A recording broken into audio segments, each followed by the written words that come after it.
Live TV, सच सबसे आगे। नमस्कार, आप देख रहे हैं द लाइव टीवी। आपके साथ मैं हूं हर्षिता सिंह।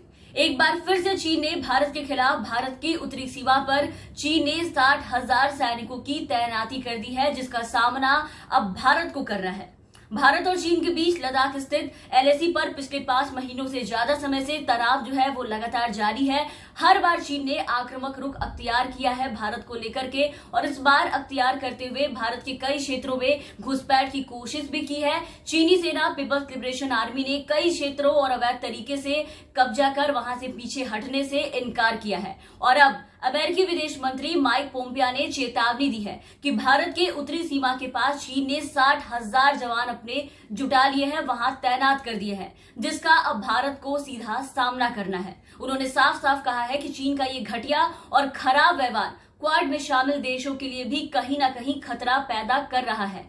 माइक ने ये बातें भारत, अमेरिका, जापान और ऑस्ट्रेलिया के बीच टोक्यो में हुई क्वाड बैठक के बाद वापस अमेरिका लौटने के बाद ये बातें कही है, जहां उन्होंने बताया कि चीन ने 60,000 जवान अपने तैनात कर दिए हैं। तो एक के बाद एक चीन कुछ ना कुछ करता ही जा रहा है। चीन अपनी हरकतों से बाज आता नहीं दिख रहा। इससे पहले भी चीन ने भारत से लगती सीमा पर युद्ध अभ्यास किया था, जहां 100 गाड़ी से 1,000 चीन के सैनिक वहां पहुंचे थे। उन्हें चीन ने रेलवे लाइन के जरिए लद्दाख सीमा के पास तक वहां पहुंचाया था। इस लाइव फायर ड्रिल में चीन तोपों, टैंकों और मिसाइलों का इस्तेमाल कर रहा था।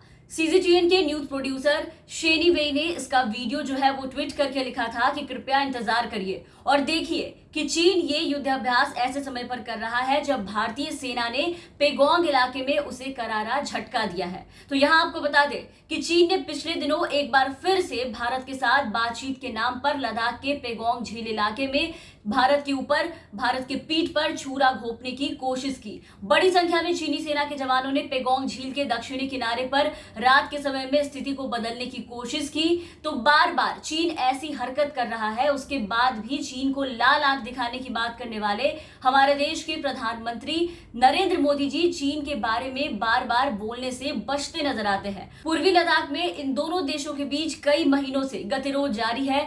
15 जून को गलवान घाटी में हुई हिंसक झड़प के बाद तनाव कई गुना और बढ़ गया। इस झड़प में भारत के 20 जवान शहीद हो गए थे, लेकिन हमने उसका बदला चीन से बखूबी लिया था। आपको याद होगा कि क्या किया गया था हमारी तरफ से। बदले में हमारी तरफ से उनके 20 ऐप्स बंद कर दिए गए थे, उन्हें आर्थिक चोट पहुंचाई थी हमने, और वो ऐसा काम किया जो सबने देखा। बीती दिनाई जीडीपी में हमने उस आर्थिक चोट का जो असर है वो कैसा हुआ, हमने सबने देखा कि चाइना की जो जीडीपी थी बस उछल करके वो 3.2 पर पहुंचकर रह गई थी, जिसके बाद भी चीन अपनी हरकतों से बाज नहीं आया। एक के बाद एक लगातार चीन लड़ाई को न्योता देते आ रहा है। कभी कहीं घुसपैठ कर ले रहा है, तो कभी कोई पोस्ट पे हमारी कब्जा करते चला आ रहा है। इन सब से यही लगता है कि अब भारत चीन संबंधों को लेकर के बीती बातों पर विचार का जो वक्त है वो गुजर चुका है। अब वक्त जाया करने से कोई फायदा नहीं दिख रहा। फिर भी हड़बड़ी में फैसला नहीं होना चाहिए, लेकिन एक बात तो पक्की है कि चीन के साथ भारत के लिए आर पार का वक्त अब आ चुका है।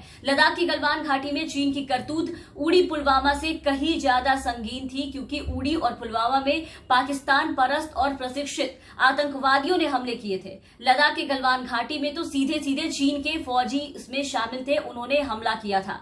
ये करीब करीब कारगिल जैसा ही मामला है। अभी बीते दिनों चीन का नाम लिए बगैर ही प्रधानमंत्री नरेंद्र मोदी ने कहा था, आपको याद होगा, उन्होंने कहा था कि किसी को इस बात का भ्रम नहीं पालना चाहिए कि भारत उकसाने पर चुप बैठेगा।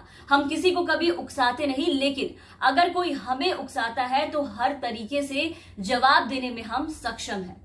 तो ये तो हम सभी जानते हैं कि हम हर तरीके से जवाब देने में सक्षम हैं। हमारे सेना पे हमें काफी गर्व है, लेकिन इतना कुछ होने के बाद भी प्रधानमंत्री नरेंद्र मोदी इस बात से इनकार क्यों करते हैं? सवाल ये है। वो हर बार ये कहते हैं कि हमारी सीमा में कोई घुसा ही नहीं है, जबकि हर बार ये खबरें निकलकर सामने आती है, हर बार ये सच साबित होती है कि कब्जा हुआ है और चीन ने घुसपैठ की है। पहले रक्षा मंत्रालय की तरफ से डॉक्यूमेंट जारी कर ये कहा गया था कि चीन ने लगातार एलएसी पर अपना अतिक्रमण बढ़ाया है, खासकर गलवान घाटी, पेगोंग त्सो, घोगरा हॉट, स्प्रिंग जैसे क्षेत्रों में उन्होंने बढ़ाया है। 2014 से लेकर के अब तक प्रधानमंत्री नरेंद्र मोदी और चीन के राष्ट्रपति शी जिनपिंग की 18 बार मुलाकात हो चुकी है, 18 बार मिल चुके हैं और उस दोस्ती का परिणाम हमें हमारे जवानों के शहादत के रूप में मिलता है। भारत चीन संबंधों को लेकर के बीती बातों पर विचार विमर्श का जो दौर है वो साफ साफ यहाँ पर खत्म हो चुका है। हर बार चीन ने भारत की पीठ पर छुरा घोंपने का काम किया है और ये किसी से छुपा नहीं है, सबके सामने है। चीन जगह जगह दोहरे जख्म दे रहा है, लगातार उसका विरोध हो रहा है। लद्दाख में चीन ने जो किया वो भी ऐसे दौर में जब उसी के दिए हुए दर्द से भारत और पूरी दुनिया करा रही थी। कोरोना जैसी विभीषिका देकर चीन ने तो पूरी दुनिया को तबाह करने की जंग पहले ही छेड़ रखी है।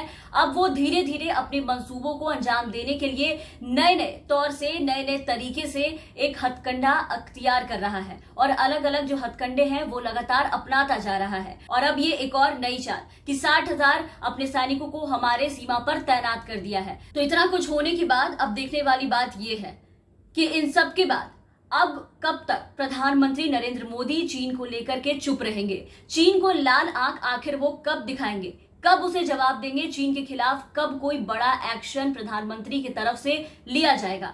इन सबके साथ फिलहाल के लिए इस वीडियो में बस इतना ही। आप बने रहे हमारे साथ। अगर आपने अब तक हमारे चैनल को सब्सक्राइब नहीं किया है तो सब्सक्राइब कर दे, साथ ही बेल आइकन दबाएं ताकि हमारी हर अपडेट्स आप तक पहुंचती रहे। धन्यवाद। लाइव टीवी, सच सबसे आगे।